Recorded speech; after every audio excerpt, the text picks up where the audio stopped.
this place. And look who's waiting for us. Let's move.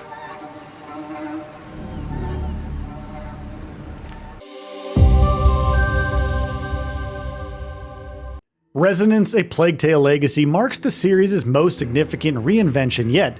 Rats are nowhere to be seen, and stealth no longer dominates every encounter. Instead, a pair of new protagonists bring intense swordplay and light RPG progression. Beneath the sweeping changes, however, is the same focus on environmental storytelling and light-based puzzles that defined its predecessors. So, ahead of its release, here are 15 things you need to know. Stealth no longer the main focus.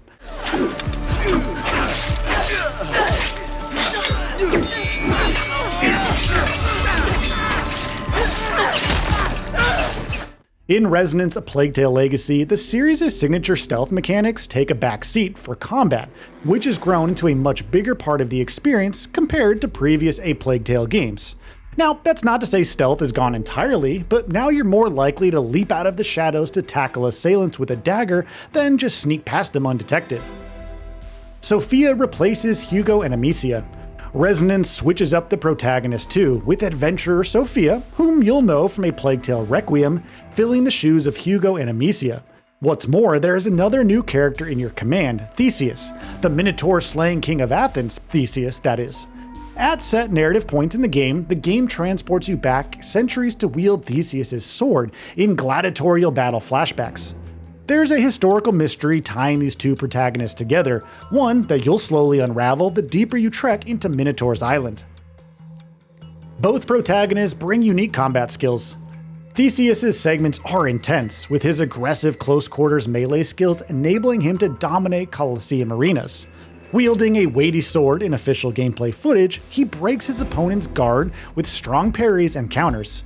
His brutal style contrasts with Sophia, who is more methodical in her approach. She's equally skilled with steel, bringing a pair of blades to the fray, yet her movement is more agile. From everything shown so far, she's seen leaping onto enemies and launching flying kicks. Hands-on previewers note that each character has a skill tree to pursue too, unlocking further abilities and maneuvers, but more on this later. You'll block and parry a lot.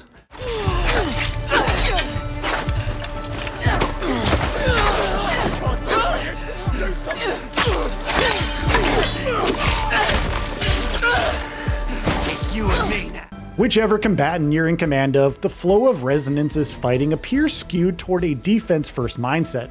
In other words, you'll be blocking, parrying, and dodging before you're swinging your steel. Only once you've borne the brunt of your assailant's attack does the opportunity for retaliation present itself, where satisfying counterattacks reward patience over careless aggression. Combat has hidden depth. Alongside sword fighting, there is hidden depth in Resonance's combat. Charged attacks, for instance, sees Theseus' blade glow white before he deals a devastating strike. Then there are the aforementioned guard-breaking attacks, indicated by a stagger meter below an enemy's head, which fills with every successful parry. Sophia also is equipped with a grapple hook, which she uses to great effect, dragging enemy soldiers down off their elevated perch into the dusty ground below. The grapple hook is useful during traversal.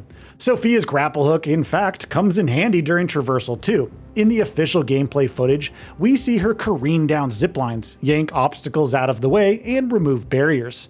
It's a simple, perhaps expected addition, but one that should make moving through the environment feel more hands-on than simply strolling from point to point. Extra swords can be collected. Throughout the campaign, you'll stumble across a handful of swords, rewarding off-the-beaten-path exploration. Each blade, too, augments combat with unique finishers and combo options, and in some cases can meaningfully shape your approach if combined with powerful area of effect attacks. You see, switching Sophia's primary blade's length results in her executing a different finisher, which could be decisive in fights where she's outnumbered. Collectibles grant passive bonuses. As well as collecting swords, you'll come across various detritus that can be collected and stored for passive bonuses. Trinkets, like the one we see Sophia collect from a chest during the gameplay reveal, decreases the chance she'll succumb to a killer blow. Elsewhere, armbands widen parry timing windows. Bracelets increase the chance of a critical strike, dealing more damage, while beads reduce the chance Sophia gets hit by an arrow. Seals and pierced coins round out the collectibles, and what is clear is that these items foster a sense of build crafting beyond just weapon choices and attribute upgrades. Light RPG systems feature. We alluded to it earlier, but Resonance features light progression systems for both characters. By collecting resonance points through exploration and combat, you'll have the currency to spend on new skills and abilities. Confirmed upgrades for Sophia include boosts to parrying and guard breaking, while a third specifically rewards aggressive finishers like critical strikes with energy absorption bonuses. For Theseus, you can expect upgrades to his AoE attacks, plus shield and sword charges. Environmental puzzles return.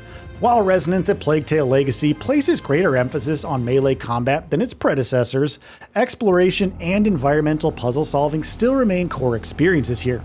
Once again, you'll need to manipulate light sources to navigate the world and uncover the way forward. It's a familiar mechanic, sure, but one that has been expanded here with new tools, but more on that next.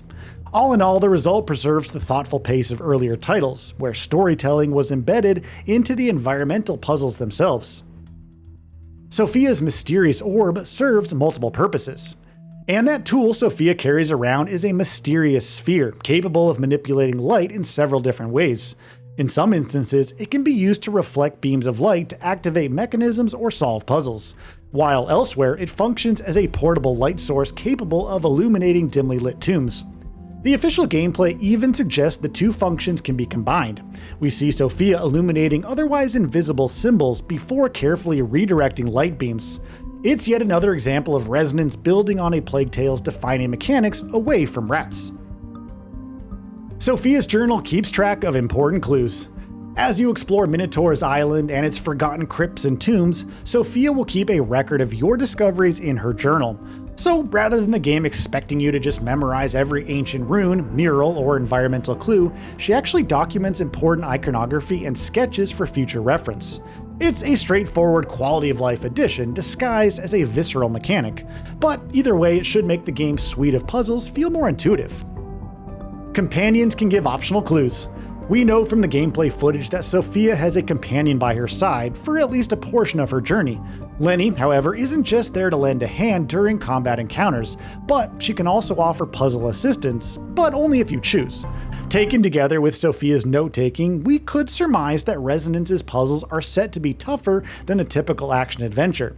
Either way, companion assistance being optional is a welcome addition, which eschews the usual pitfall of having everything just spelled out for you before you've worked it out. Combat animations are a noted concern. Now, this one is of course subjective, but gameplay footage indicates that there's a certain, shall we say, unnatural poise to both Sophia and Theseus' defensive moveset. Plainly, they appear to be able to change direction to deflect attacks near instantaneously, and it's a quirk that's been noted by community commenters alike. Now, it's important to hedge this concern that the build showcased in the footage isn't the version that is set for release. We'll of course have to wait and see if this concern bears weight when the game actually launches. Release date, platforms, price, and pre-order bonuses. Resonance: A Plague Tale Legacy is set to launch on August 27th, with PS5, Series X and S, and PC via both Steam and the Epic Games Store, the confirmed platforms. The title will be enhanced for PS5 Pro and will be available day one on Game Pass. If you pre-order the game, you'll receive the Heritage Pack DLC, which includes a cosmetically decorated sword, an equipable accessory, and a digital art book. So, what are your thoughts on this? Go ahead and share them in the comments below. And if you like this video, please subscribe to the channel and enable all notifications by clicking the bell icon to get new video updates. We upload every day and would really appreciate your support. Thanks for watching.